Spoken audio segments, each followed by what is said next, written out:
On est arrivé page 110 dans l'écoute à la route, il faut trouver Troumim à la Khadalet, passage tête, Vezé Prinat Purim, qui Aman Mizira Amalek. Ça c'est le lien de Purim parce que Aman c'est la descendance de Amalek. Shou Orev l'Israël Tamid, que lui il est toujours aux aguets, il est toujours autour d'Israël. Be'et Yerida Shekodem Aliyah. Au moment où l'homme Israël il est dans une Yerida avant la Aliyah, quand il se trouve en difficulté, avant qu'il y ait un nouveau progrès, Kodem Shezochin et Prinat Naaseh Venishma Mechadash, avant que l'homme Israël soit zoché d'une nouvelle Prina de Naaseh Venishma, Shou Prinat Kabbalat Torah, qui est le lien de Kabbalat Torah. C'est-à-dire avant qu'il y ait une nouvelle révélation de la Torah, et une nouvelle acceptation de la Torah, alors il y a une Yerida avant, et cette Yerida c'est Amalek qui profite à ce moment-là.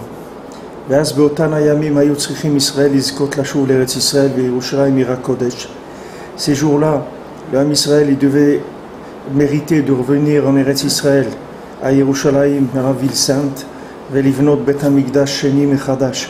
Il devait reconstruire le deuxième temple. Yerushalayim prinat yir'a shalem. Et qu'est-ce que c'est Yerushalayim? C'est la prinat de yir'a shalem, c'est-à-dire la crainte parfaite. Sheu Bereshit Ma'amar HaShalem, qui est le Ma'amar de Bereshit, qui est le Ma'amar complet dans lequel il y a tout se trouve dans le mot Bereshit. Prinat Nishma Venaase Kamuva B'Ma'amar Anal, qui est le Nishma et le Naase, comme c'est écrit dans la Torah en question.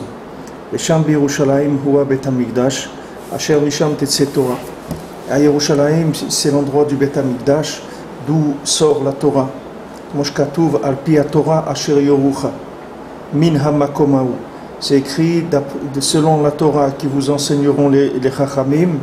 Min HaMakomahu, de cet endroit-là. Ki mitzion Tetzeh Torah udvar Hashem Yerushalayim. On s'est écrit que de Tzion sort la Torah et la parole d'Hachem elle vient de Jérusalem.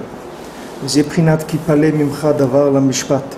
Est-ce qu'il y a écrit quand il y a quelque chose qui va être une question, quelque chose d'étonnant pour toi dans le mishpat, c'est-à-dire quand tu ne sauras pas comment juger quelque chose.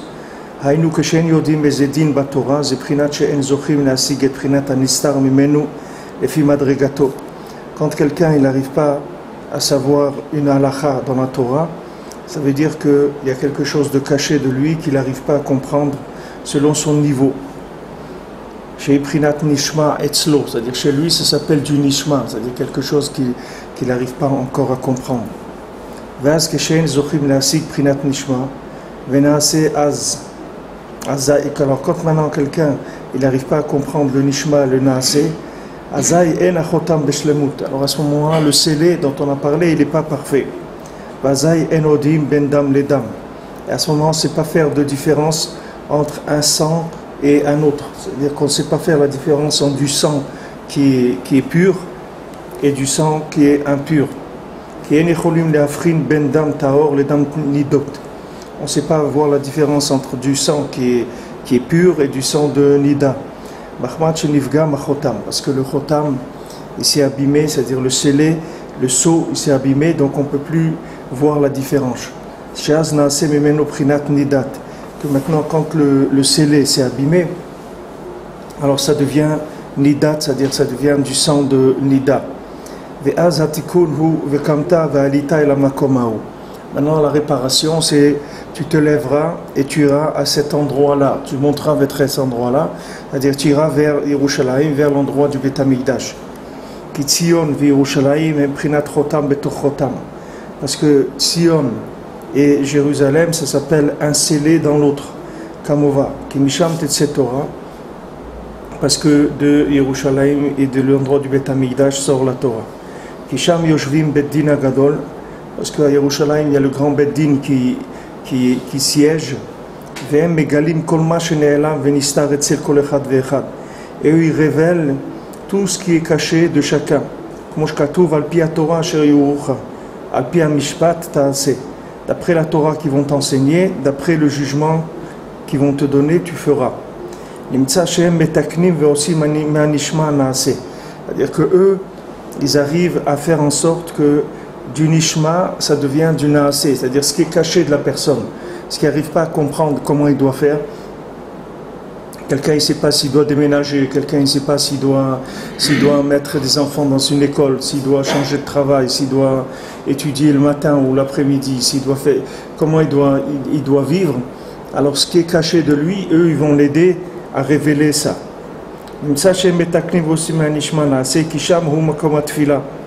Parce que l'endroit du Bet Amikdash, c'est l'endroit de la prière. Comme c'est écrit, ma maison, c'est une maison de prière. Et la tfila, c'est le monde du nishma, c'est-à-dire de la chose qui est cachée de nous. Maintenant, qu'est-ce qu'ils font? Le Beddin Hagadol, ce grand Beddin, eux, ils transforment la prière en Torah. C'est-à-dire, eux, ils arrivent à déduire de la prière, ils arrivent à sortir l'enseignement pour donner le psak, c'est-à-dire le comportement à avoir. Mais un nishma, un naasé, c'est-à-dire du nishma, ils transforment en naasé, c'est-à-dire de ce qui était quelque chose qui était caché, ils en font une halakha, c'est-à-dire quelque chose de pratique et d'accessible. Umegalim les Israël kol hanistar mehem, et ils révèlent au Ham Israël tout ce qui est caché d'eux, qui parlait, c'est-à-dire quand quelque chose sera parlait, c'est-à-dire quand tu auras une question, quelque chose qui va t'étonner, tu vas te poser une question, tu ne sauras pas quoi faire. Al Torah asher yomru lecha, alors tu vas aller selon la Torah qui vont t'enseigner les chachamim. C'est-à-dire que maintenant chacun il a une recherche et il se pose des questions, il ne sait pas comment il va faire pour se rapprocher d'Hachem, chacun selon le bagage qu'il a, selon les problèmes qu'il a. Alors il se pose des questions, comment je vais faire pour faire ça, etc. Et maintenant il va prier, c'est-à-dire que ça s'appelle la prière pour lui, parce qu'il n'a pas d'autre solution que de prier pour essayer de voir comment il va faire, que Hachem il l'aide à voir comment il va faire. Et eux, leur travail du Beddin Hagadol, c'est de transformer sa prière en halakha, c'est-à-dire que de la prière, ils vont obtenir la halakha. C'est-à-dire leur spécialité, c'est de transformer ce qui est caché, d'en faire des indications précises de comportement. Aujourd'hui, concrètement, faire donner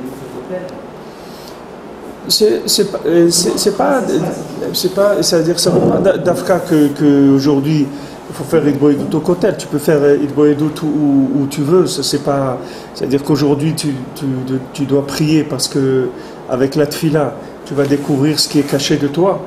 Maintenant que tu vas découvrir ce qui est caché de toi, comment ça va venir chez toi?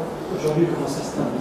Ce que vous nous enseignez. Aujourd'hui, ça va venir par tout ce qui est la possibilité de communication d'Hachem avec le monde. C'est-à-dire que partout où tu seras, tu pourras recevoir des réponses. Tout dépend de combien tu as prié, combien tu as cherché à comprendre. Et à ce moment-là, Kadosh Baruch Hu, il va te révéler par des chachamim ou par des gens, par ce qu'il y a comme moyen. Aujourd'hui, il n'y a pas de Bet Amikdash, donc il n'y a pas un endroit officiel où là-bas il y a un Beddin qui est assis et qui répond aux questions automatiquement.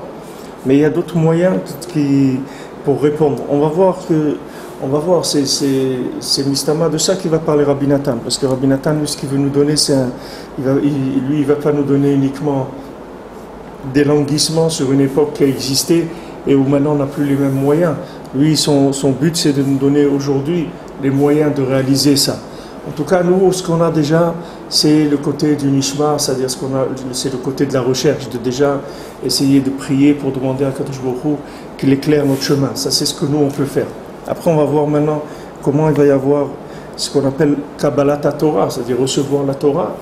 Le mot Kabbalat Torah, c'est-à-dire les massés, ça veut dire recevoir l'indication. C'est ce que ça veut dire Kabbalat Torah. La Torah en général, c'est des indications. La Torah, elle te dit, voilà, tu dois manger comme ça, tu dois dormir comme ça, tu dois faire comme ça, tu dois gérer ton argent comme ça. La Torah te donne des indications générales. Maintenant, particulières, chacun ce qu'il a besoin dans sa vie en particulier. Avec la tfila, après il reçoit des halachot, on va voir comment. Donc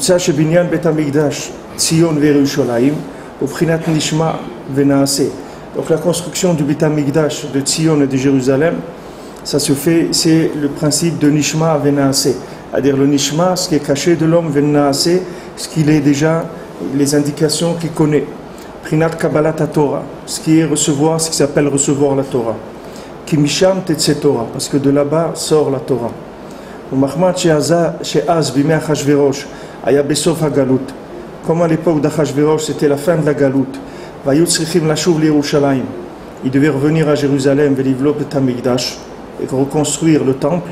Shu Prinat Le'asig Mechadash Prinat HaTorah, c'est-à-dire de reconquérir, de retrouver à nouveau la Torah, c'est-à-dire de réactualiser le rapport avec la Torah, que maintenant trouver des indications précises, actuelles, comment faire pour servir Hachem. Pas d'avoir une Torah qui date de 50 ans ou de 100 ans. Une Torah de maintenant pour savoir comment on fait aujourd'hui. Prinat Nishva Venaase, Alken Ayu Muchachim Az, Sheye Lahem Yerida Kodem Aliyah. Donc ils avaient besoin qu'il y ait une Yerida avant la Aliyah, c'est-à-dire qu'il y a une période d'obscurité avant de retrouver la clairvoyance. Comme maintenant il devait avoir une très grande aliyah, puisque c'était construire le Bet HaMikdash. Dainu livdov Bet HaMikdash mechadash, shu bishvil klal Israël. Reconstruire le Bet HaMikdash à nouveau pour tout le Ham Israël. Alken itgabra yerida az meod. Donc la yerida elle a été très grande.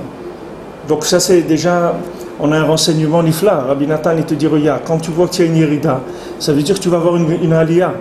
Et maintenant quand il y a une grande yerida, ça veut dire que tu vas avoir une grande aliyah. C'est-à-dire il faut que tu le saches, c'est proportionnel. C'est comme les choses où on descend pour prendre l'élan, pour monter. C'est-à-dire la descente, les massés, elle prépare la montée. Donc plus la montée elle va être grande, et plus la descente qui lui précède, elle va être grande aussi. Donc c'est un klal qui te donne déjà, Rabbi Nathan, une clé que tu peux te renforcer avec ça. On peut dire que l'exil, l'Aretz, c'est une Yerida. Bien sûr, l'exil c'est une Yerida. Et la personne qui vient... Les gens ils appellent ça la Yerida. Quand quelqu'un quitte Eretz Israël, comment ils appellent ici? Ils disent une Yerida. Et c'est les Yordim, ça veut dire c'est des gens qui sont descendus en Chutz La'aretz. C'est celui qui est né en Chutz La'aretz. Alors il vit dans la Yerida. C'est ça. Après, le jour où il va monter en Eretz Israël. Alors ça sera une aliyah de plus grande qualité. C'est-à-dire qu'il va monter plus. C'est-à-dire qu'il va y avoir plus de... Pour lui, il va avoir plus d'indications. C'est-à-dire il va recevoir plus de Torah. Yerida, c'est tout ce qui est amourine, tristesse et tout, ou c'est Avera? C'est les deux? Non, le principe, c'est bien que tu demandes ça, parce que c'est un klal, la Yerida, c'est une baisse dans l'intensité de la lumière de la Neshama. C'est ça la Yerida, d'accord? Maintenant, la Avera, c'est quand l'homme, il exploite cette chose-là, c'est-à-dire il profite de l'obscurité. Comme dans les grandes villes, quand il y a des pannes d'électricité, les gens ils vont voler dans les magasins, c'est la même chose. C'est-à-dire c'est une conséquence, mais normalement ça ne doit pas être comme ça. C'est-à-dire que maintenant, pourquoi quelqu'un il est chayav quand il fait une avera? Normalement quelqu'un il dit mais moi j'étais dans l'obscurité, comment vous voulez que je fasse? Non, l'obscurité c'est une chose. La vera, c'est une autre chose, c'est-à-dire c'est l'exploitation de l'obscurité. Mais quelqu'un qui est dans l'obscurité, c'est pas obligé qu'il fasse des avéros. Quelqu'un qui peut être dans l'obscurité, il reste dans l'obscurité, c'est tout, il attend que ça remonte.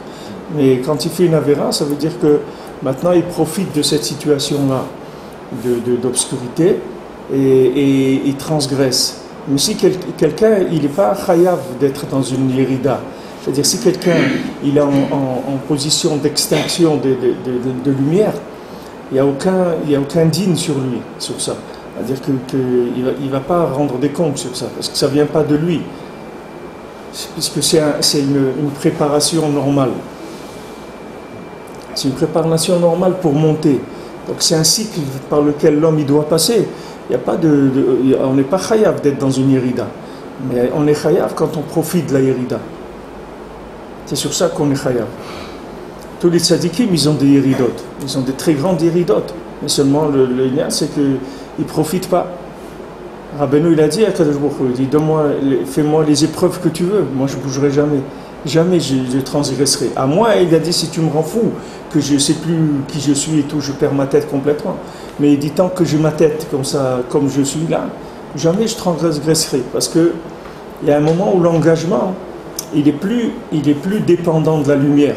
La plupart des gens, leur engagement, il est dépendant de la lumière. Comme dans un couple.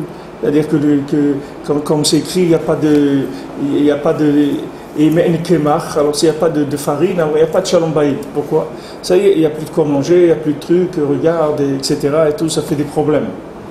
Mais ces problèmes, ils viennent pourquoi? Parce que l'amour qu'il y a dans le couple, il est dépendant d'un certain confort. Mais si maintenant, cet amour-là, il est inconditionnel, alors c'est pas grave, on est ensemble. Qu'est-ce qu'il y a? On n'a pas. On va aller mendier ensemble, c'est tout. Qu'est-ce qu'on va faire? On n'a pas. C'est pas ça qui va détacher le couple. Mais quand est-ce que le couple il se détache quand il y a des problèmes? C'est quand il y a un minimum de confort qui fait le rapport, c'est-à-dire qui établit le rapport. Le rapport il est basé sur un minimum de confort. Alors quand il n'y a pas le confort, alors il y a la transgression. Dans la Avodat Hashem, c'est pareil. C'est-à-dire les gens ils sont engagés avec Hashem dans un minimum de confort. C'est-à-dire la plupart des gens ils pensent que quand tu fais Avodat Hashem, tu as une bonne vie, tu as une bonne parnassa, tu es en bonne santé, tout marche bien, etc. Parce que tu fais Avodat Hashem, parce que tu fais ta prière, tu manges kasher, etc. Donc tout doit bien marcher.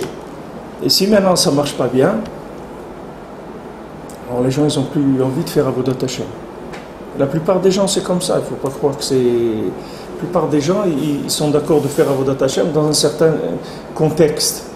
Mais sorti de ce contexte-là, le niveau il baisse de pratique de la Torah, il baisse parce que les difficultés de la vie, elles font que la personne elle lâche. Parce que son rapport avec Hachem, il est dépendant aussi d'un certain confort, dans la lumière. C'est-à-dire que les gens, ils exigent un minimum de lumière pour pouvoir fonctionner. Alors que les tzadikim, ils se languissent des périodes où il y avait l'extinction de la lumière et où ils pouvaient servir Hachem, ils n'avaient pas de lumière du tout. Parce que pour eux, c'est ça le siman de l'engagement. C'est-à-dire, tu ne me donnes pas de lumière et moi je te donne tout. Moi je me donne entièrement et toi tu ne me donnes pas de lumière. Les tzadikim, il y a beaucoup de tzadikim, ils ont dit ça. Ils ont dit, comment je me languis des périodes où j'avais l'extinction des feux totale et je servais Hachem dans l'obscurité. Ils étaient contents de ça. Parce que dans la lumière, c'est pas difficile de servir Hachem.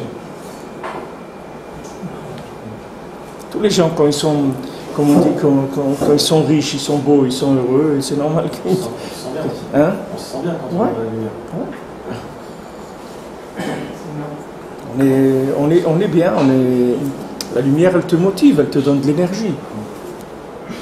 Le problème c'est que maintenant pour préparer cette montée-là, alors on passe par une obscurité.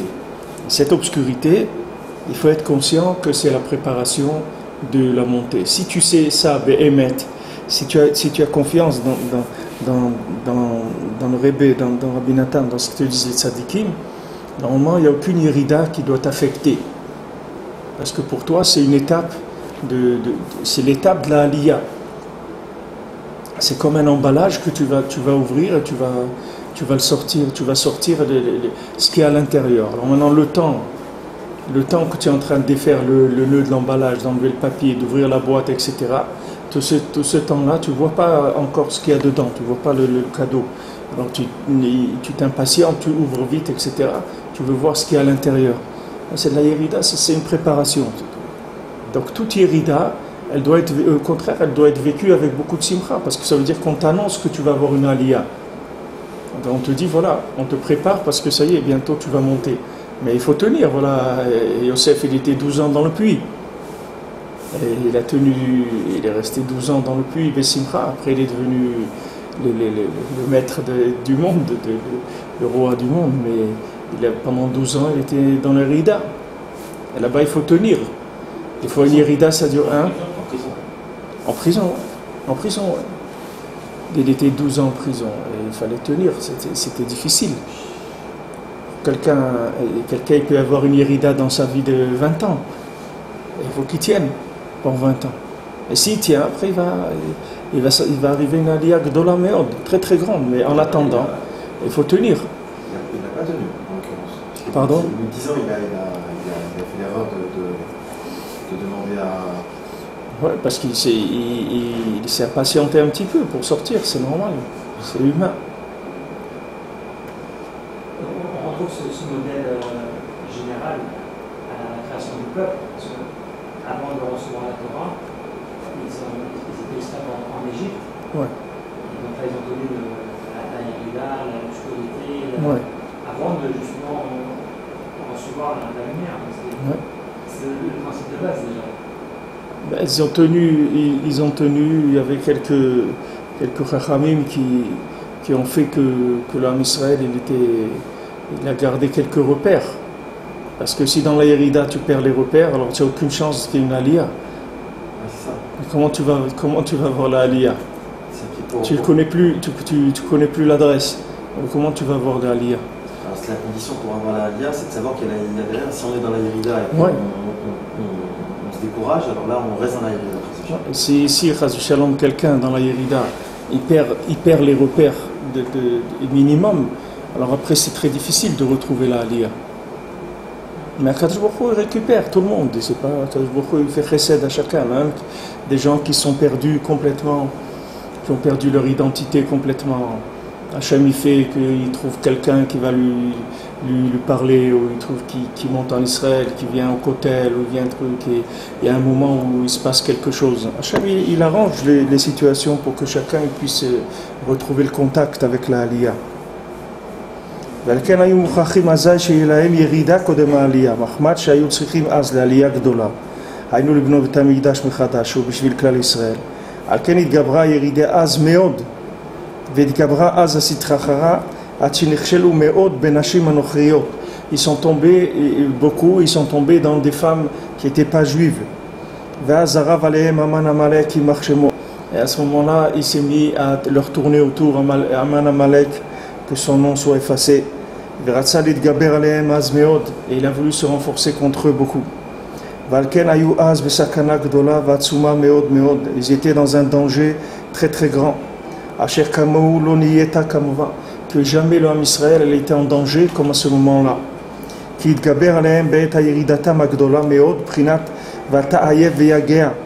Parce qu'au moment de leur Yerida, de la descente très grande qu'il y a eu, comme c'est écrit, toi tu es fatigué, épuisé,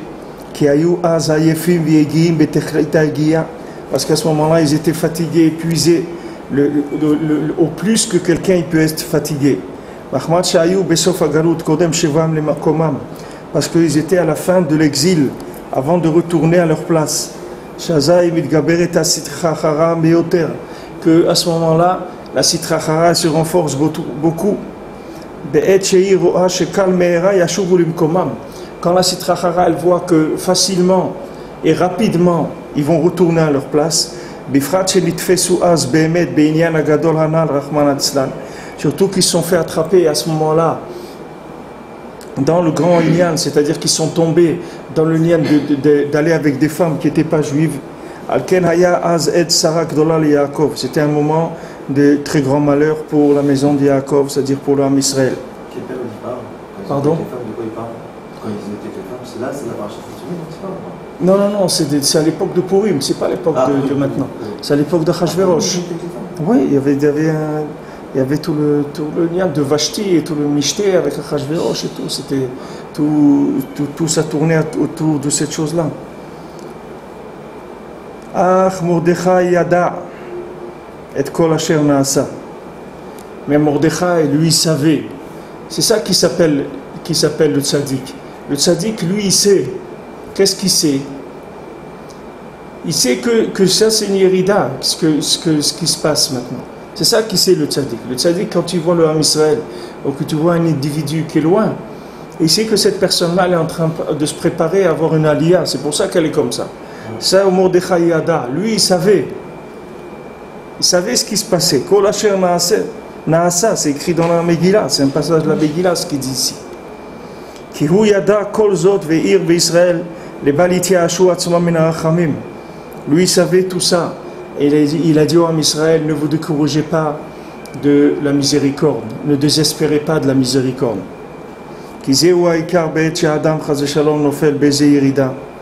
Parce que ça c'est le ikar, c'est le principal. Au moment où un homme il tombe dans une yerida, peu importe comment va être sa descente, même si dans sa yerida il a trébuché énormément, il lui est interdit de se décourager. Minarachamim, de la miséricorde, comme Sheasa Mordechai Az, Vekol Israël Imo, comme il a fait Mordechai à ce moment-là, et tout le Ham Israël avec lui. Vayetse Betoch Haïr, Vaisaak Zaaka Gdola Omara. Il est sorti dans la ville et il a commencé à crier des cris grands et amers. Vechen Kol Israël, Bekol Makom Asher Dvar Amelech Vedato Magia. Et comme ça, tout le Ham Israël, dans chaque endroit où la parole d'Hachem, elle arrive, et ça, ses lois, les lois du roi arrivent. Hachem Idbar, Shama, Lekol Zaakatam, Vetsaakatam.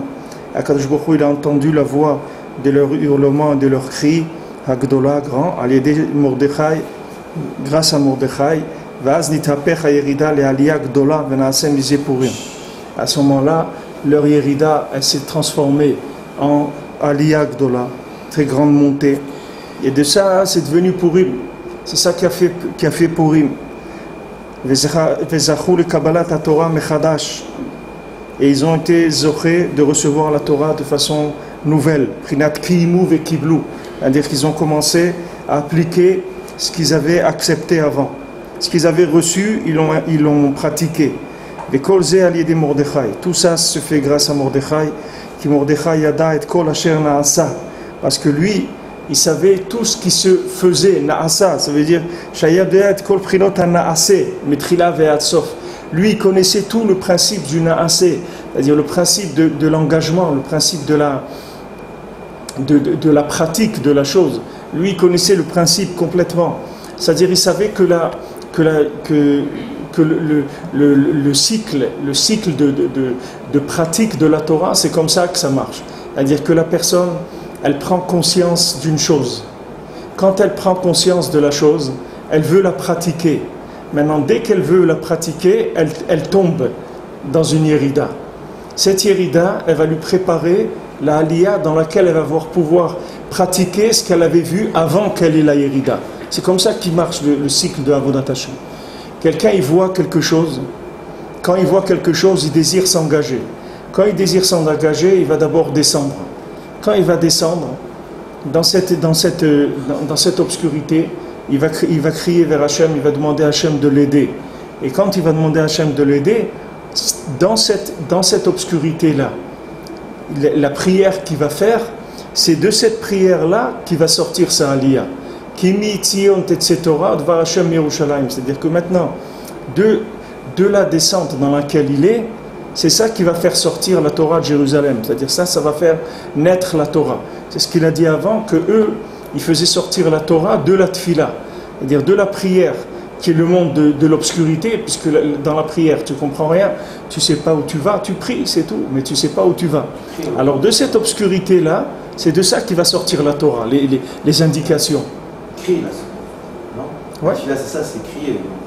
C'est un niveau de tfila, de crier. Il y a plusieurs prinotes dans la tfila. Mais là, c'était crier. En fait, c'est un processus. Oui, c'est comme ça que ça fonctionne. On peut dire aussi que la Yerida, c'est un peu le nettoyage de la personne, de son âme. C'est-à-dire, avant qu'elle puisse s'élever, on va d'abord la nettoyer par ce qu'elle va connaître dans l'obscurité, les souffrances, etc. Et après, elle tient le... Oui, aussi dans la Yerida. Après, elle sera apte à commencer à recevoir la lumière. Ouais. Dans la Yerida, il va y avoir une préparation. Ils sont pas dans la Havera quand même. Pardon? Là, si on dit qu'ils ont été avec les femmes, ils sont pas sifflés dans la Havera. Oui, ils sont tombés, bien sûr. Ils ont eu Yerida qui s'est transformé en Nephila. Il y a Yerida, il y a Nephila. Yerida, c'est baisse de lumière, et Nephila, c'est tombé mamash. C'est pour ça qu'ils devaient crier, faire tchouva et tout, parce qu'ils n'ont pas tenu dans l'obscurité, ils sont tombés. Hein, s'il n'y avait pas Mordechai, on ne peut pas, parce que quand la personne elle est dans la Hérida, et surtout après si cette Hérida se transforme en Néphila, mais il perd complètement les repères, ça y est, il est perdu. S'il n'y a pas quelqu'un qui est en dehors, qui lui dit attends, t'inquiète pas, tu vas voir, tu vas t'en sortir et tout, continue à prier, tu vas voir, on va y arriver, il ne peut pas, comment tu veux qu'il fasse? Parce que la Hérida, c'est une vraie Hérida, on ne fait pas semblant, c'est pas une pièce de théâtre. Quand quelqu'un est dans une Hérida, il est en train de le vivre. Et qu'est-ce qu'il est en train de vivre? C'est très dur, c'est pas facile du tout. Et si les gens ils savaient ça, il n'y aurait pas tous les problèmes qu'il y a dans le monde, c'est très simple ce qu'il y a ici. Si les gens ils savaient ça, jamais il y aurait des problèmes Shalom Bayit, les gens jamais ils divorceraient. Pourquoi les gens ils divorcent? Parce que quand il y a une préparation pour s'élever, ils n'arrivent pas à supporter le stage. C'est un stage pour monter. C'est-à-dire, après, vous allez arriver à quelque chose de nifla. Si quelqu'un il tient à peu près 30-35 ans de mariage, après c'est nifla. Après c'est nifla. C'est une hérida de 30-35 ans. Mais ça passe vite, c'est pas... C'est à peu près 30 ans, 35 ans d'irida. Après, ça y est, c'est super, c'est extraordinaire.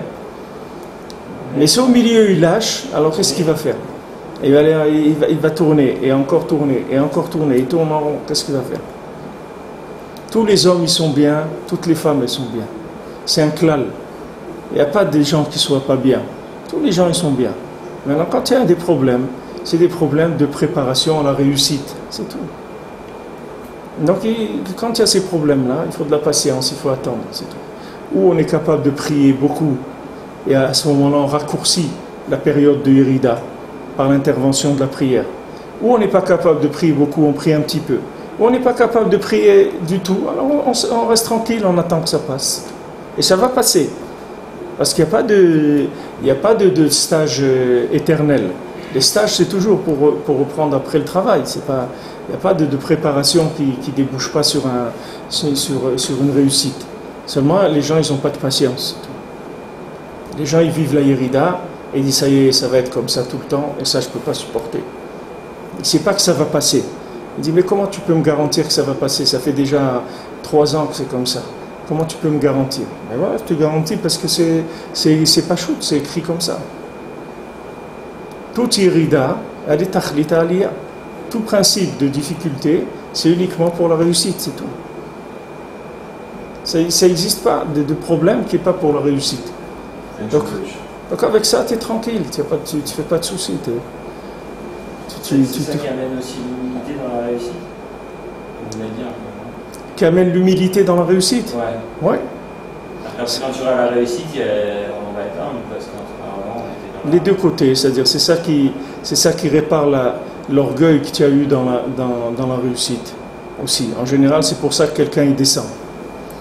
Quand quelqu'un il descend, c'est parce que quand il était installé, il a cru que ça y est, c'est bon, il a réussi. Comme il a dit, l'autre, je me voyais déjà en haut de l'affiche. C'est-à-dire, ça y est, je croyais que j'avais réussi. Et les massés, c'est pour débarrasser un peu de la gava que la personne, elle descend. Et il faut beaucoup de patience. Il faut savoir qu'on est pris en charge, on n'est pas seul. Bon, Hachem, les tzadikim s'occupent de nous, Akash Baruch Hu s'occupe de nous. Il faut pas s'impatienter. Et à l'époque, au moment où quelqu'un voit que Mamash, c'est insupportable, il ne sait pas comment il va arriver à supporter cette horreur-là des moments très très durs, très amers. C'est Za'aka Gdola Omara, c'est amer, c'est très très dur. Il doit à ce moment-là se faire des signes, que chacun il doit se faire, ou bien il se fait lui-même un petit cours de motivation quand ça va bien, quand il est en forme. Alors il peut se faire un petit enregistrement et il peut se parler à lui-même.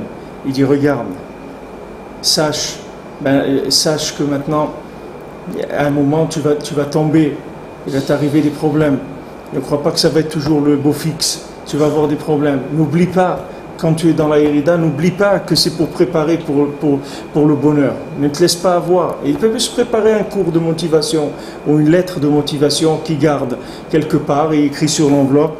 en cas d'incendie, en cas de désespoir, en cas de truc, et il le sort quand il a besoin. Il le sort, il se reprend, il se rappelle.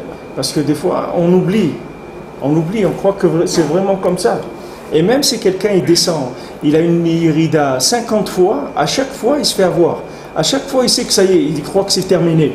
Ça y est, cette fois-ci je peux plus, ça y est, j'arrive plus, je vais pas arriver à m'en sortir. Ça y est. Et après il voit qu'il s'en sort. Il dit, ah là, j'étais bête, je croyais que ça... Encore j'ai eu peur de tomber complètement, etc. Et à chaque fois ça reprend, et l'homme il n'arrive pas. Parce que quand il y a une irida, c'est une vraie irida.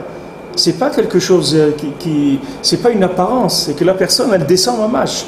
Alors quand on descend, c'est difficile, quand tu es dans le creux de la vague, c'est difficile d'imaginer la sortie, très très difficile. Moi, si là, je peux raconter un petit peu vite fait mon histoire personnelle, parce que si ça peut aider pour les gens qui écoutent le cours, il me semble que je suis un peu passé par là. Il y a 15 ou 20 ans, j'ai fait 2 rêves prophétiques. Pourquoi je dis prophétique? Parce que je les ai vus en images tridimensionnelles. C'est-à-dire, quand je suis je ne sais pas si je suis dans la réalité ou pas. C'était une forme particulière. En fait, le premier rêve, c'était. J'étais la nuit, là, comme à 3 h du matin, et j'étais dans la rue, dans l'obscurité, et je priais, tout seul. Une personne est venue me chercher, elle m'a dit pourquoi tu pries seul, ici dans la nuit, viens avec moi. Et donc elle m'a amené, et on est rentré dans un baptême d'ouvrage, un baptême d'essai, et quand j'ai poussé la porte, j'ai vu plein de lumière, une lumière qui est donc comme ça, avec des gens joyeux, tout ça. Donc ça, c'est le premier rêve. Et le deuxième, toujours aussi en dimension tridimensionnelle, en fait, je porte le Sefer Torah, et je fais le tour de la... Comment on le porte de la... Et moi, quand je fais le tour, donc j'avance avec, et plus j'avance, et plus le sol sous mes pieds, il bouge comme ça, il est mouvant. Et plus il est mouvant, et moi, plus je m'accroche à la Torah. Et plus j'avance, et plus le sol il continue. Et moi, je m'accroche. Et après, à la fin, donc, grâce à Dieu, j'arrive à le poser sur la teva sans faire tomber la Torah. Voilà, donc des deux. Voilà, j'ai fait des chevaux, ça fait 22 ans. Et c'est sûr que toute cette période-là, c'est à raconter toutes les. Mais là, grâce à Dieu, aujourd'hui, je suis en Eretz Israël, je vais m'installer, continuer à progresser, mais je vais Hachem. Ce que vous racontez, ça me fait penser à tout ce. Bien sûr. Parce qu'on nous dit avant la chose, avant qu'elle va arriver, déjà on nous montre la chose. Donc, je pense que peut-être c'est ça, à travers le rêve, j'ai pu le voir. Et après, il faut comprendre, il faut interpréter le message, qu'est-ce que ça. L'application, qu'est-ce que ça va devenir dans la vie. Effectivement, maintenant, aujourd'hui, dans cette vie, j'ai. Que ça continue, il faut continuer à s'accrocher à la Torah.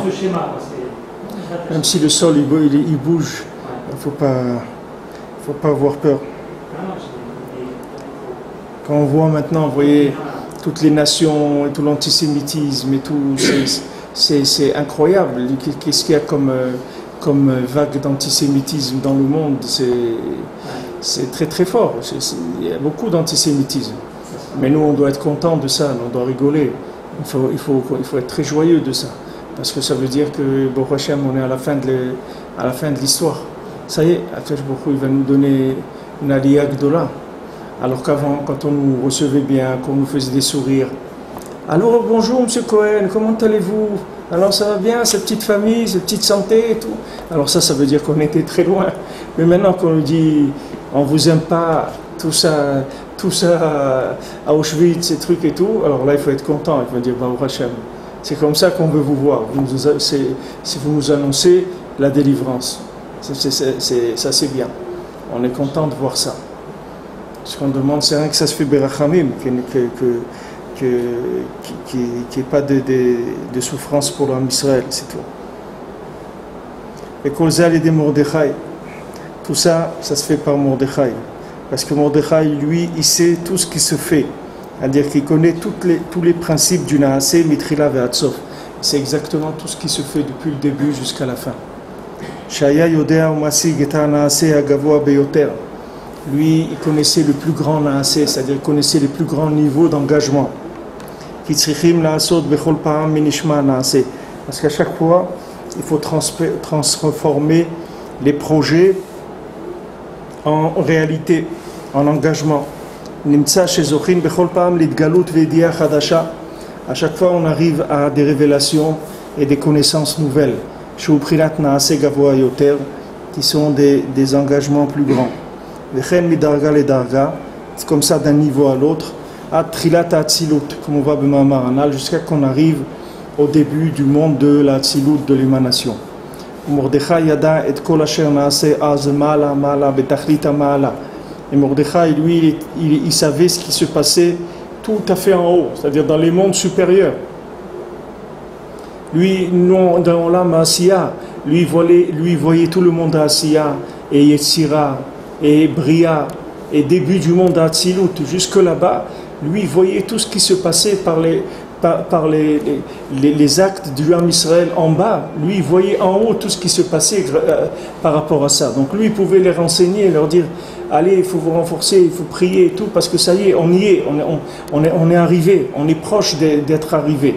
Comme des gens qui sont ils sont sur le terrain, ils sont dans la bataille, en train de faire la guerre, et il y a des avions en haut qui voient, et qui leur disent, ça y est, vous êtes arrivés, ça y est, vous avez gagné, il reste quelques mètres et vous êtes arrivés. Mais eux, ils ne voient pas. Eux, la terre, c'est la même partout. Ils se battent, et ils savent pas.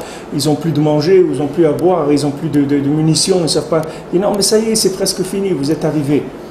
Alors lui, il voit en haut. Et ici, qu'est-ce qui est en train de se passer avec chacun? Donc il donne des informations.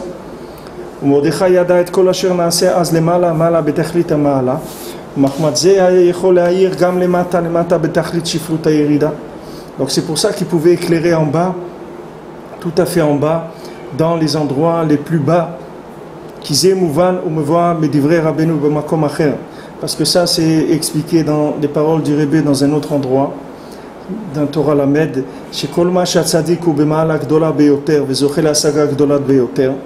parce que plus le tzaddik il est à un grand niveau et il arrive à concevoir Hachem dans un niveau très élevé, lui, il peut éclairer quelqu'un qui se trouve dans un niveau très bas. Donc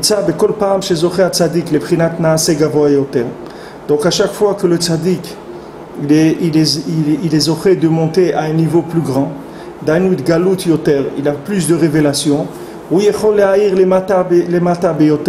Donc lui, il peut éclairer en bas encore plus. C'est pour ça que ce qui est révélé, ça s'appelle naaseh, faire. Qui a l'idée chez Nigla minishma le naaseh vezacha le asaga yetera. Parce que maintenant, le fait qu'il est arrivé à révéler ce qui était caché et qu'il en a fait maintenant quelque chose de concret, de compréhensible, vezacha le asaga yetera, et il est arrivé à comprendre Hachem de façon plus grande. À ce moment-là, lui, il peut éclairer dans le monde de la Asiya Beyoter. Il peut éclairer dans le monde de l'action encore plus. C'est-à-dire que des gens qui se trouvent dans ce monde-là, dans lequel on se trouve, que le monde de l'action, le monde de la Asiya, et donc c'est le monde par définition de la plus grande obscurité qui est. Alors lui, le tzaddik, plus il monte, et plus il peut envoyer de la lumière dans les zones inférieures. Donc plus il y a eu des grands tzadikim qui sont venus dans nos olam, et plus les gens ils ont fait tchouva. Parce que la preuve que quelqu'un c'est un tzadik, c'est que s'il arrive à sortir quelqu'un de l'obscurité, c'est ça qui s'appelle un tzadik. C'est-à-dire quelqu'un il peut prétendre qu'il a une lumière, il a une lumière dans la Torah. Alors s'il a une lumière, on va voir combien il va pousser de l'obscurité.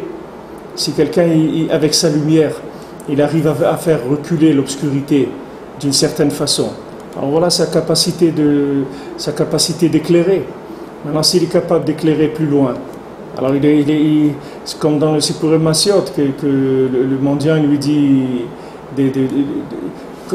combien de tzedakot tu sais faire. Parce qu'il y a 10 sortes de tzedakot. Si tu ne sais pas faire les 10 sortes de tzedakot, tu ne peux pas soigner la princesse. Parce que la princesse, elle a été atteinte par les 10 flèches, les 10 poisons. Si tu ne maîtrises pas les 10, tu ne peux pas la sortir. Parce que si tu l'as sortie de 1 ou 2 ou 3, ça ne sert à rien parce qu'elle est toujours malade dès qu'elle ne peut pas s'en sortir.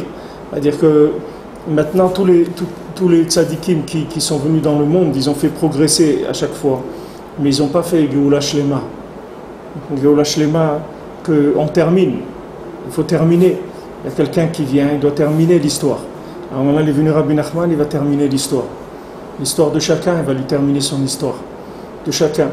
Chacun est revenu en Gilgoul, une fois, deux fois, trois fois, quatre fois. Il s'est réincarné plusieurs fois. Et maintenant, ça y est, il va lui terminer son histoire. Quand quelqu'un vient chez Rabbi Nachman, il ne vient plus en Gilgoul. Il ne revient plus dans ce monde, c'est fini. Pourquoi? Parce qu'il termine son histoire, c'est fini. Il faut terminer. C'est-à-dire, l'histoire du monde, il faut la terminer. Rabbeinu l'a dit, Gamarti vegmo, Naase venishma. Gamarti vegmo, ça veut dire j'ai fini en haut et je vais finir en bas aussi. Il faut que tout le monde aille au man. Il faut que tout le monde aille au man. Tout le monde aille au man, il faut que tout le monde vienne à Yerushalayim, il faut... Ça avance, ça avance. On nous aide. On nous aide à ça.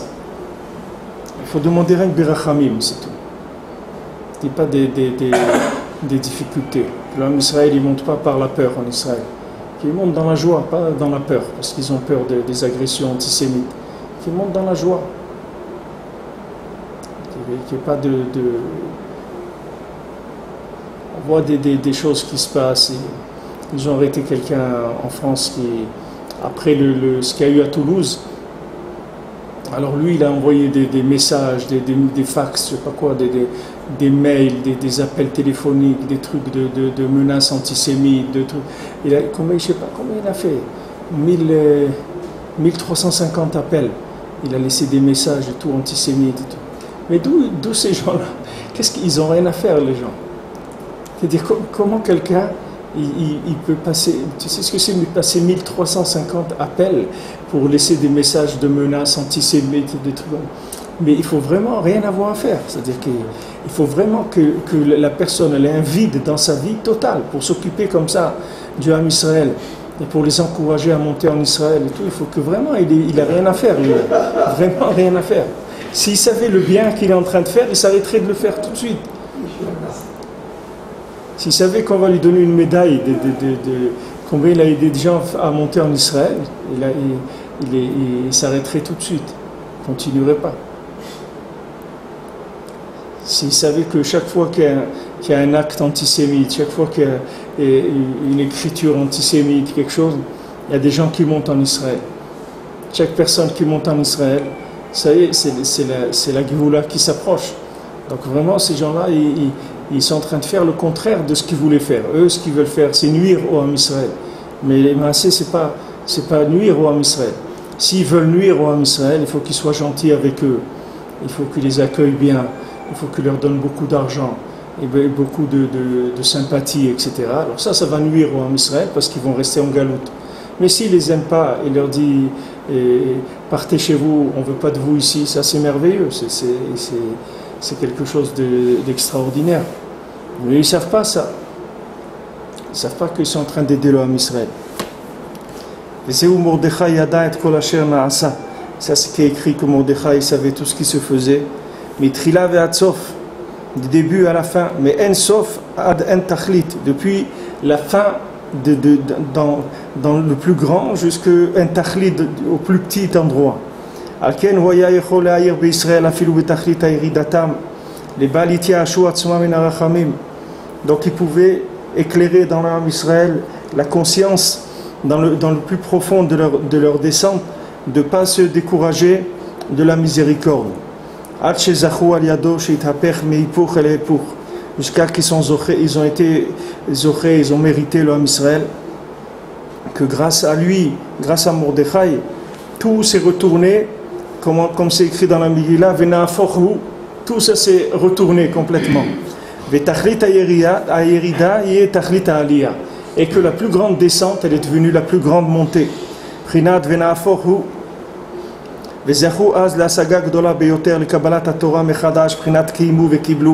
Et à ce moment-là, ils sont arrivés à une conscience d'Hachem encore plus grande, à recevoir la Torah à nouveau. Comme c'est écrit, ils ont pratiqué ce qu'ils avaient reçu avant. Ils ont été zochés de faire de ça ces jours de Purim.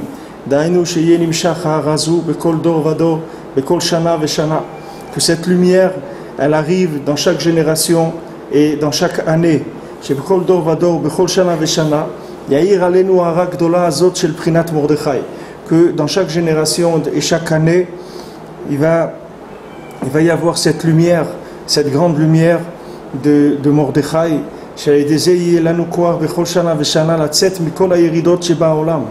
que grâce à ça, on va avoir la force de sortir de toutes les difficultés, de toutes les obscurités qui existent dans le monde.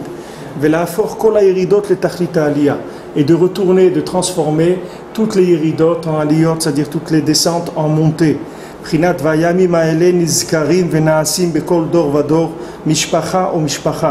Comme c'est écrit, ces jours-là, ils reviennent et ils se font dans chaque génération et dans chaque famille.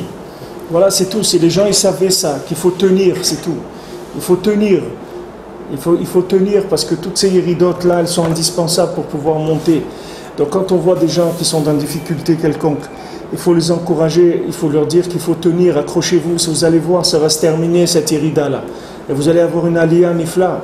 Maintenant, pourquoi détruire quand vous êtes dans la hérida? Après, vous allez perdre la aliyah, c'est dommage. Accrochez-vous. Accrochez-vous, comment il faut prier, pour le shalom dans l'âme Israël, pour Shalom Bayit et tout, comment il faut prier. Le âme Israël, ils n'ont pas de force, les gens, ils n'arrivent pas. Ils n'arrivent pas, le moins de difficulté, ça y est, c'est un mot de travers, ça y est, une situation, ça y est, ils ont envie de tout détruire pour une petite chose, parce qu'ils sont faibles, les gens, ils n'arrivent pas. Combien d'encouragement ils ont besoin, combien que Mordechai, ils ont besoin de Mordechai, qui leur disent non, ne lâche pas, ne lâche pas. Il faut que tu rigoles de la hérida. Tu vois une hérida, il faut que tu ailles te plier de rire. Tu te dis, ah, c'est super, comment on va avoir une aliyah nifla, c'est super et tout. Il faut garder cette conscience-là. Il faut garder cette conscience, il faut fréquenter des gens qui, de manière à ce que quand on a des amis et tout, alors tout le monde n'est pas dans les mêmes difficultés en même temps. Alors il y a toujours quelqu'un qui peut t'encourager au moment où tu es dans l'obscurité, quelqu'un peut t'amener un peu de lumière là où tu te trouves. Donc il faut pas chaud de vivre en groupe, en communauté et tout, pour essayer de pas s'engloutir dans l'obscurité. Hashem itbarach be'achamav ha'merubim chashav merachok le'etiv acharitenu. Voilà, c'est Kadosh Baruch Hu, dans sa grande miséricorde, il a pensé de loin comment nous faire du bien à la fin, c'est-à-dire comment nous arranger notre fin, comme la fin. Quand vous voyez un film, alors dans le film il y a plein de choses qui se passent et tout, mais la fin, elle se finit bien. Après ils ont commencé à faire des films qui se finissent pas bien. Mais ça n'existait pas au début. Au début qu'ils faisaient des films, tous les films ils se finissaient bien. Parce qu'ils ne pouvaient pas faire des films qu'ils ne se finissent pas par un message de bien-être ou de satisfaction ou de réussite ou de victoire. Il fallait toujours que ça soit comme ça, que la fin du film ça se finisse bien. Après il est venu des metteurs en scène qui ont commencé à faire des fins en queue de poisson comme ça, ou des fins qui sont pas bien, etc. Mais maintenant Kadosh Baruch Hu veut que notre fin elle se finisse bien. Kadosh Baruch Hu veut que ça se finisse dans la joie, que tout se finisse bien. Donc maintenant il nous prépare pour la fin. Parce que Kadosh Baruch Hu il voit et il observe jusqu'à la fin de toutes les générations. Kadosh Baruch Hu il a vu que dans ces générations, dans les talons de Mashiach, et sauf à Galut, à la fin de la Galut, de l'exil, Kodem Shenashuv le Yerushalayim, avant qu'on ne revienne à Jérusalem, Veye Geoula Nitzrit, qu'il va y avoir une délivrance éternelle. Et c'est sûr qu'avant ça, la Sitra Chara va se renforcer beaucoup. Et qu'avant ça, il va y avoir une descente très très grande. C'est pour ça qu'il nous a fait du bien avant. Il nous a donné ces jours de Purim grâce à Mordechai et Esther.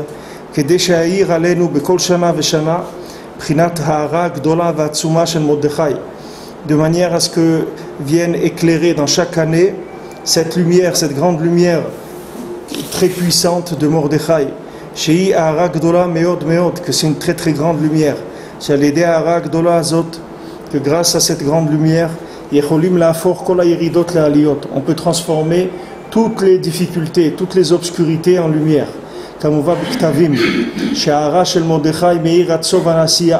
Comme comme c'est écrit dans Peritz Chaim, chez Rabbi Chaim Vital, dans le Sefer de Kabbalah, que la lumière de Mordechai, elle éclaire jusqu'à la fin du monde de l'action, c'est-à-dire dans le plus bas de ce monde.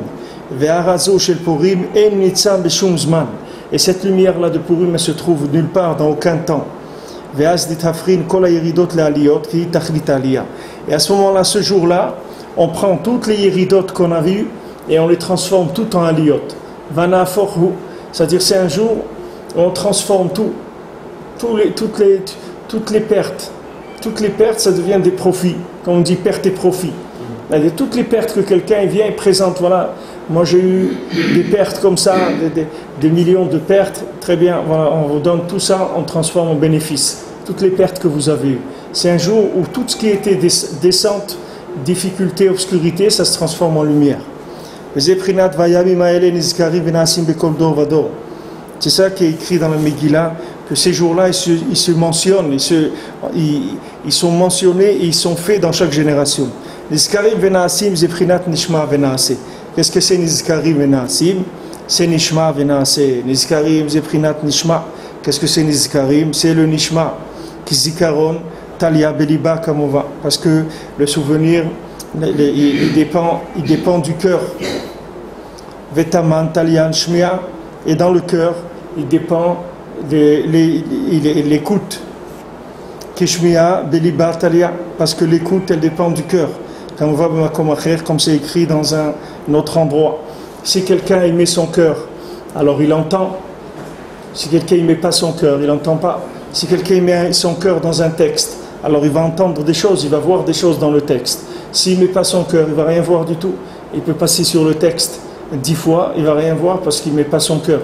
Donc il ne va pas entendre le message qu'il y a dans le texte. C'est ça que ces jours-là, ils sont nizkarim, c'est-à-dire ils sont mentionnés, ils sont faits. Parce que ces jours-là, on les aurait de recevoir la Torah, comme c'est écrit, ils ont appliqué ce qu'ils ont reçu. C'est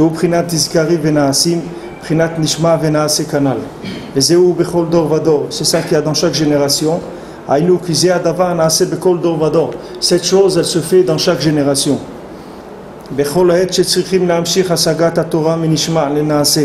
Dans chaque moment, on doit attirer la compréhension de la Torah du Nishma vers le Naasé, c'est-à-dire de ce qui est caché de nous, l'attirer vers ce qui est révélé.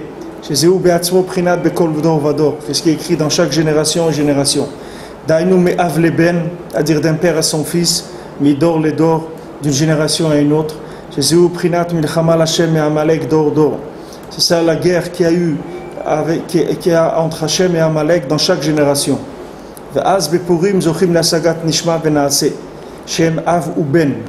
Que à Purim on les aurait de Nishma Menaase, Av et Ben, Prinat Dor Vador d'une génération à l'autre. Que toutes les Haridot c'est Aliyot. Par exemple, maintenant quelqu'un aujourd'hui il a fait Tchouva. Il est revenu vers la Torah, d'accord? Maintenant ses parents ils ne sont pas très religieux, et ses grands-parents aussi, et ses arrière-grands-parents, et maintenant eux, Béhémet, eux ils avaient la Torah en eux, mais ils ne sont pas arrivés à la sortir, eux ils ont vécu la Yerida. Et maintenant nous on vit la Aliyah. Maintenant, pourquoi maintenant tu as fait ta Aliyah, tu es monté en Israël?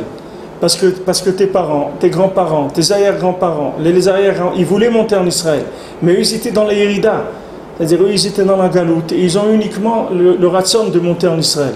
Et maintenant toute cette hérida qu'ils ont eu, toutes ces générations, s'est transformée en aliyah, que quelqu'un il a fait sa aliyah. D'où il a fait sa aliyah? Pourquoi lui il est mieux qu'eux? Il n'est pas mieux qu'eux, il est pire qu'eux.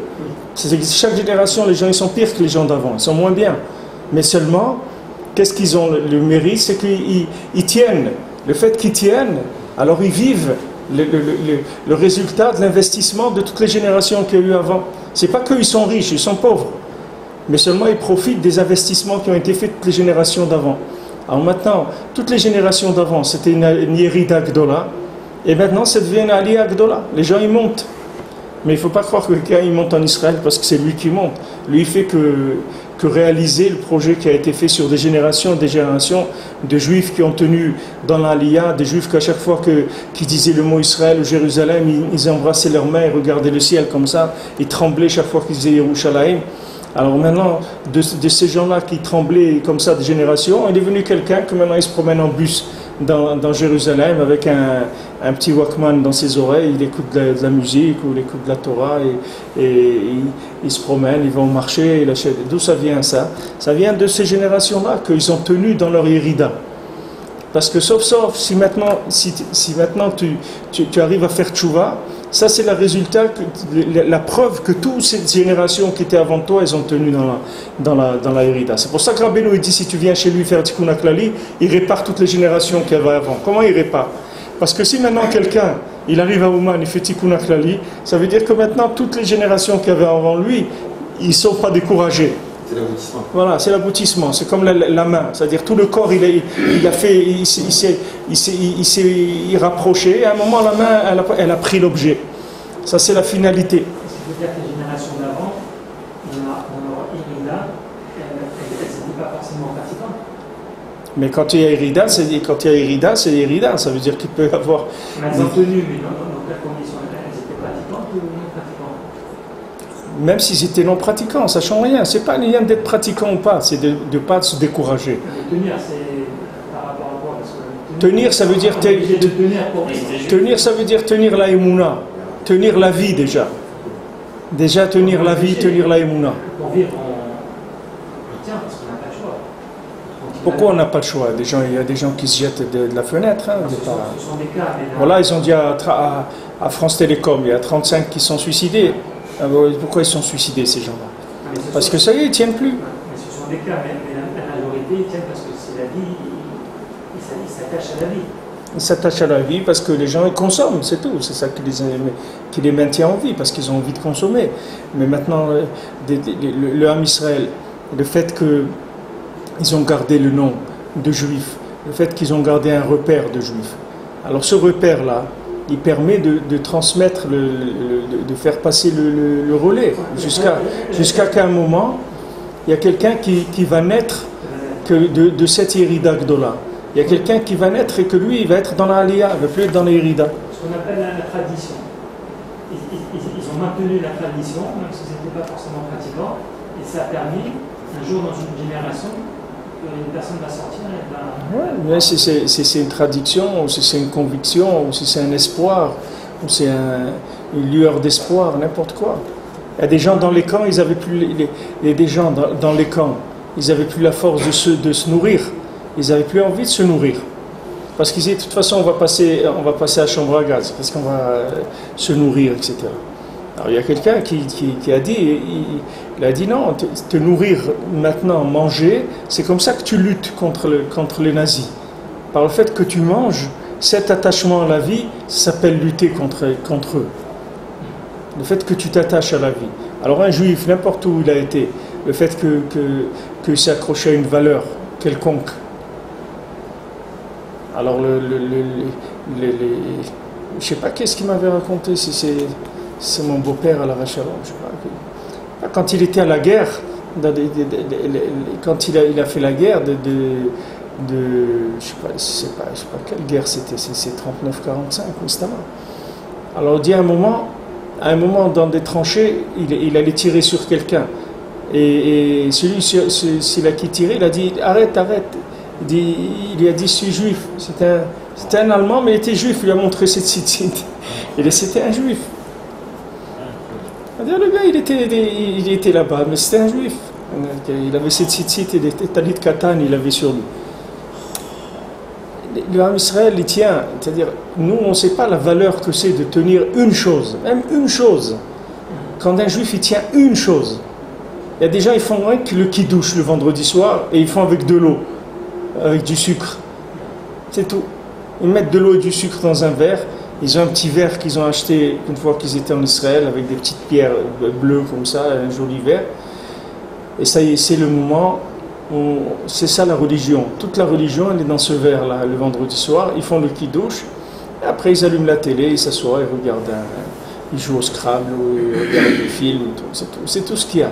Mais ça, ça suffit pour faire passer le message. Maintient la flamme. Ça maintient la chaîne. Comme on dit, n'interrompez pas la chaîne, c'est tout. C'est-à-dire garder quelque chose qui fait passer le courant, c'est tout. Un tout petit, n'importe quel repère, ça fait passer le courant. Et après de ça, il y a des gens qui vont s'enrichir, qu'ils vont faire tout après de ça. De ça, après, il va sortir des gens dans la Torah, des Talmidei Chachamim, des gens qui vont faire des choses énormes. D'où ça vient? Ça vient que la chaîne, elle n'a pas été cassée. Quand on dit Am Israël Chai, c'est ce que veut dire Am Israël Chai. Am Israël Chai, ça veut dire que le Am Israël, il est vivant. Il est vivant de quoi? Il a des repères. Il a des repères énormes. Ces repères-là, bon, Hachem, ils font passer. Maintenant, eux, ils vivent ça en Yerida. Et il y a d'autres qui vont le vivre en Aliyah. Comme avant, la photo, c'était en noir et blanc. Après, elle est devenue en couleur. Chaque génération, elle a vécu ce qu'elle a vécu. Mais de ça, il va sortir. Plus quelqu'un se renforce, et plus il va avoir des résultats. Que ce soit dans ses enfants, ou dans ses petits-enfants, ou dans ses arrière-petits-enfants. Mais il va venir un moment où tout ce que lui, il a souffert pour s'accrocher à certaines valeurs dans l'obscurité dans laquelle il était, tout ça, ça va faire pousser un fruit extraordinaire. Comme quand une graine, tu la mets dans la terre, elle pourrit dans la terre, la graine. Quand elle pourrit, elle commence à faire une racine, etc. Et il va venir un moment où tu vas voir une fleur, un fruit, quelque chose d'extraordinaire qui va sortir de ça. Mais quand tu vois la graine pourrir dans la terre, il faut que tu aies de l'imagination pour que tu dises que cette graine pourrie là, il va sortir un abricot. Comment quelqu'un te dit de ça, il va sortir un abricot. Il dit attends, tu me prends pour un fou quoi. Regarde ce qui est en train, le truc qui est en train de se pourrir dans la terre. Tu lui dis non, il va sortir de toi un fruit avec un goût extraordinaire, avec un parfum, avec une apparence, des couleurs extraordinaires. Il faut quelqu'un qui soit un agriculteur, qui ait l'habitude, qui sache, qui a l'habitude de ce cycle-là. C'est ce qui fait le tzaddik. Le tzaddik, lui, voit qu'est-ce qui se passe. Ouyada, lui, savait qu'est-ce qui se passait. Donc lui, il peut te dire, reste tranquille, calme-toi. Pour ça que Rabbi l'a dit, au moins, ne fais pas de mal, c'est tout. Tu ne peux pas faire du bien, tu ne peux pas faire beaucoup de choses. Ne fais pas de mal, reste tranquille, c'est tout. Calme-toi. Attends que ça passe, c'est tout. Maintiens le contact. Fais que le courant il passe. Tu peux pas faire beaucoup, tu peux pas. Alors, fais un petit peu. Envoie tes enfants à l'école juive, apprends-leur la Torah, aide-le en Israël, fais ce que tu peux. Fais ce que tu peux pour faire avancer le Ham Israël, à ton niveau, ce que tu peux. Et ça fait que la chaîne elle continue à fonctionner. Et de ça, à un moment, il va sortir la Aliyah. Générale, particulière et générale, pour chacun et pour le clan d'Israël aussi, dans sa généralité. C'est ça, mais Av Leben. Parce que le fils, il est en potentiel dans le père. Le fils, il est pas. Le fils, c'est le potentiel du père qui se réalise. C'est pour ça qu'on rigole, on fait des blagues, à Purim. Les Ramès chez Asbimi à Purim à Elle, Maalim Kol Mine Iridot Vekatnut, pour montrer qu'à Purim, on va faire monter toutes les descentes, toutes les petitesses d'esprit qu'on avait. Tout ça se transforme, ça devient de la Torah. Parce que cette descente va devenir une aliyah, Prinat Yerida Tachlit Aliyah. Cette descente va devenir, elle va avoir comme but de donner une montée. Qui a Tzadik Agadol. Gadol, parce que le grand tzaddik, il a une grande connaissance, il a une grande conscience de ce qui se passe.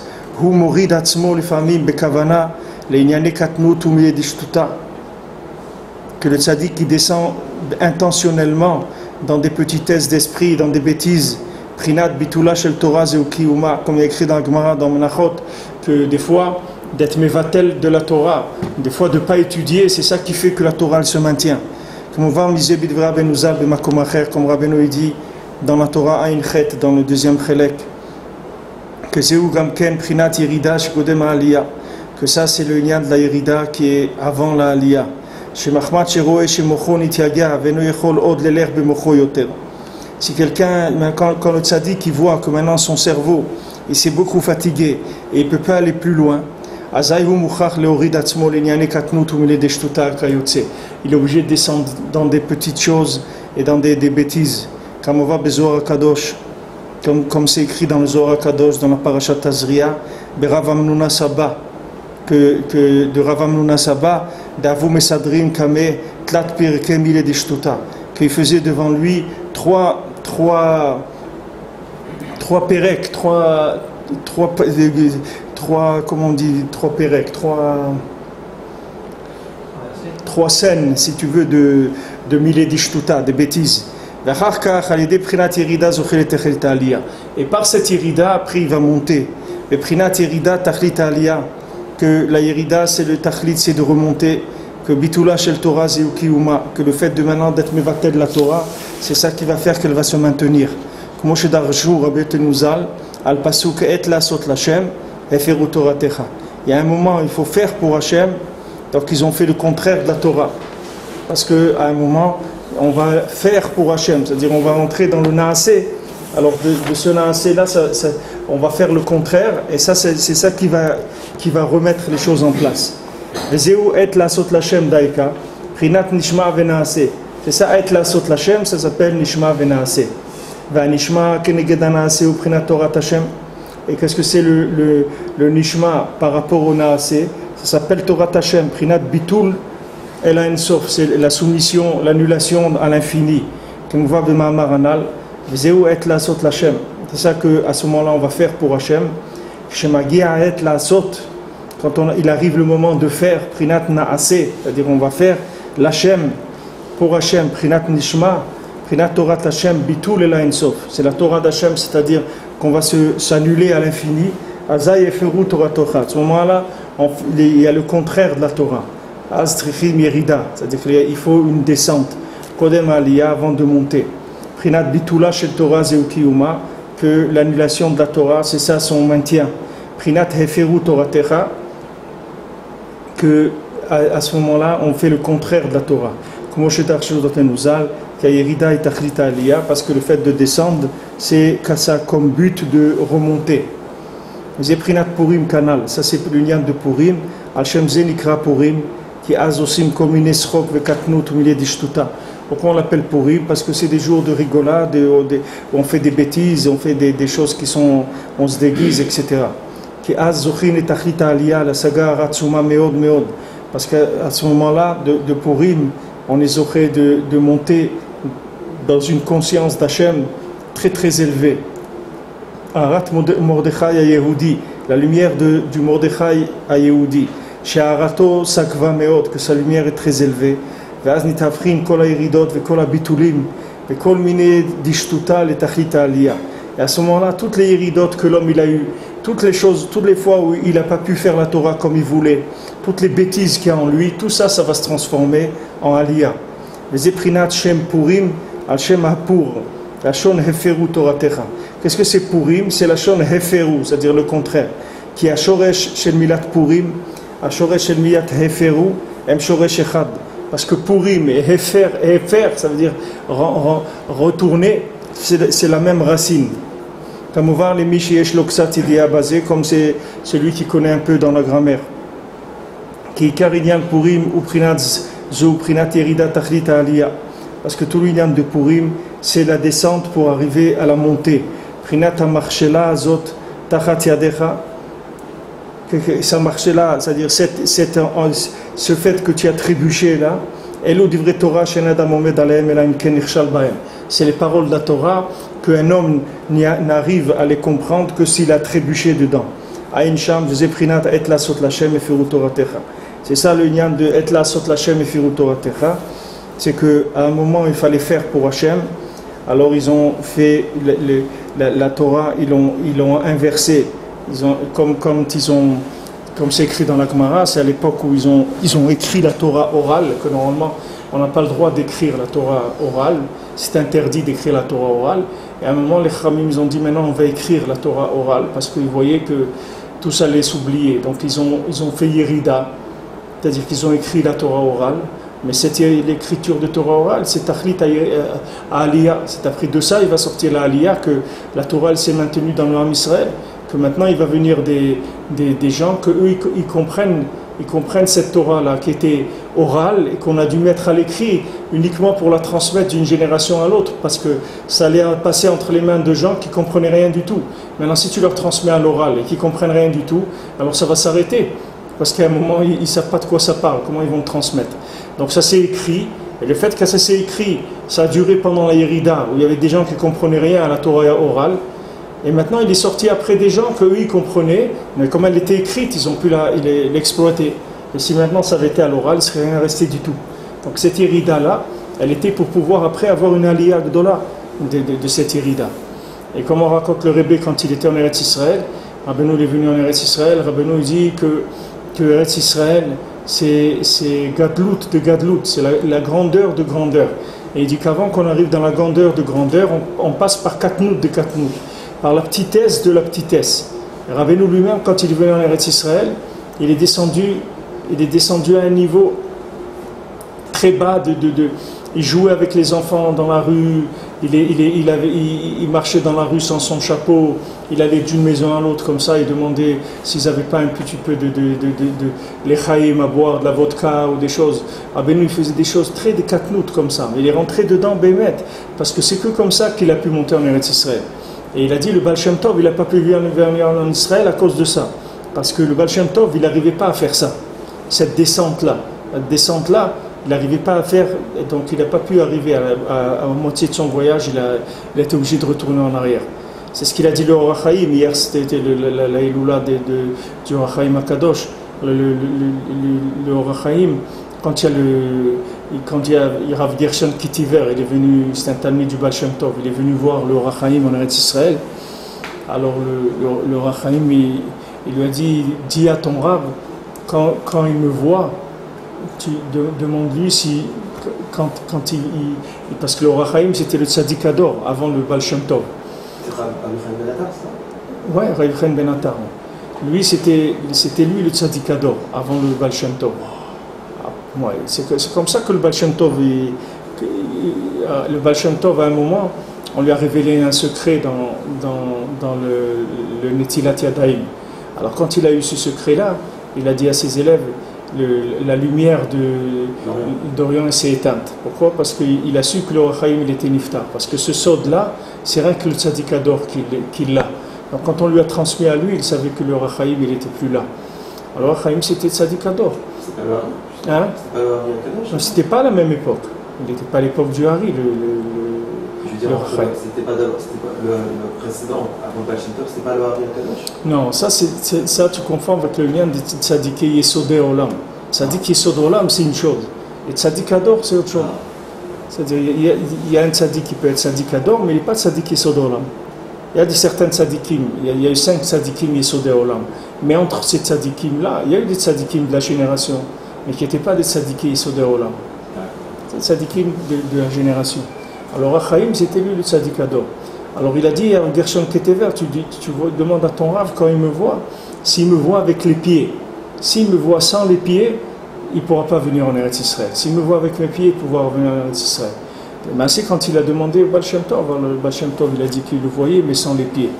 Alors il a dit qu'il savait qu'il ne pourrait pas arriver en Eretz Israël.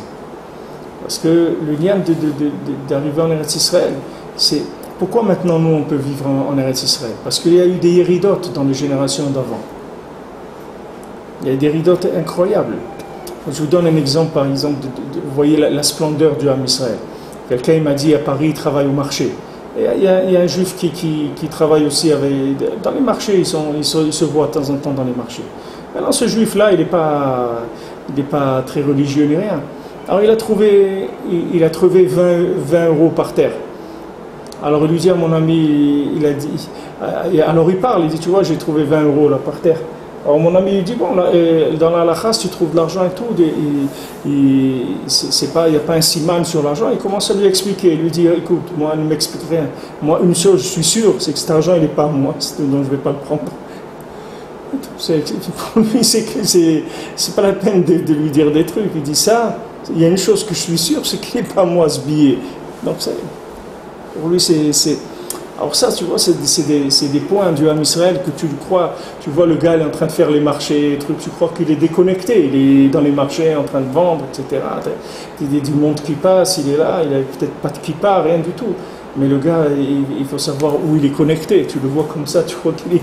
Le gars, il a une conscience d'Hachem, une crainte d'Hachem, même si tu le vois comme ça. Donc le Ham Israël, cette Yerida-là qui passe, c'est de cette Yerida qui sort la Aliyah. C'est uniquement comme ça que nous, on peut être là aujourd'hui. C'est parce qu'il y a eu beaucoup d'Yeridotes et il fallait tenir pendant ces Yeridotes. Tous ces Yeridotes, il ne fallait pas se décourager. Ça a permis que maintenant, les petits-enfants, les arrière-petits-enfants, ils sont montés en Israël.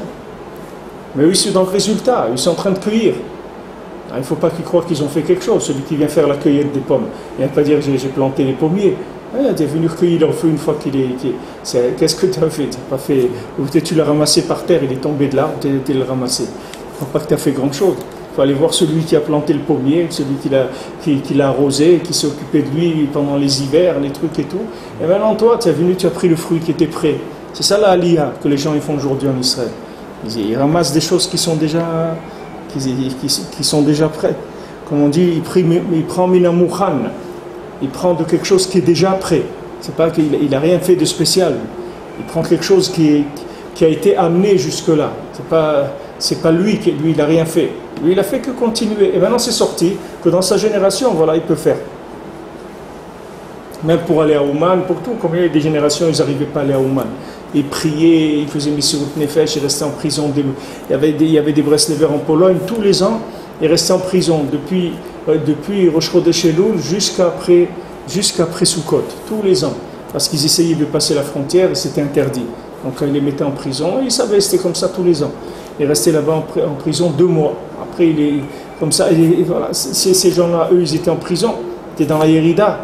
Et après, il est venu des gens ils ont la Aliyah, ils vont quand ils veulent, etc. Ils ont les hôtels, ils ont le manger, ils ont tout ce qu'ils ont.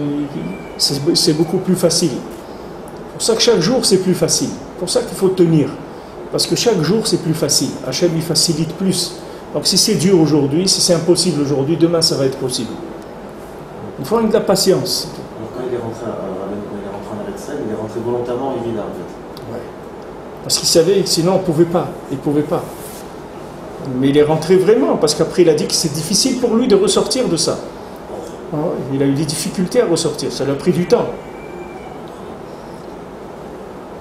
Parce qu'il s'est habitué à la katnout. On voit d'ailleurs quand on lit le livre on décrit son voyage, on voit qu'il était en Yerida, parce qu'à un moment donné, moi je ne comprenais pas. Il avait peur de la guerre et tout ça. Moi, je vois Rabbi Nachman qui a peur, je ne comprends pas. C'est quoi ça? C'est pas possible. Ouais, bah, il a joué un jeu, mais il est rentré dedans. Il y avait des bateaux de guerre turcs et tout, il dit qu'il avait peur. Ah, mais Rabbeinu, il avait peur aussi. Rabbeinu, c'est un Ben Adam. C'était pas, je crois que Rabbeinu, il avait des sentiments. Rabbeinu, il aimait ses enfants, il aimait ses élèves. Rabbeinu, c'était pas une lumière qui était pas. Il avait les pieds par terre. Rabbeinu, il était grand, mais il avait les pieds par terre. C'est pas une contradiction. Voilà, Bezat Hashem, on continue. Pourquoi il n'a pas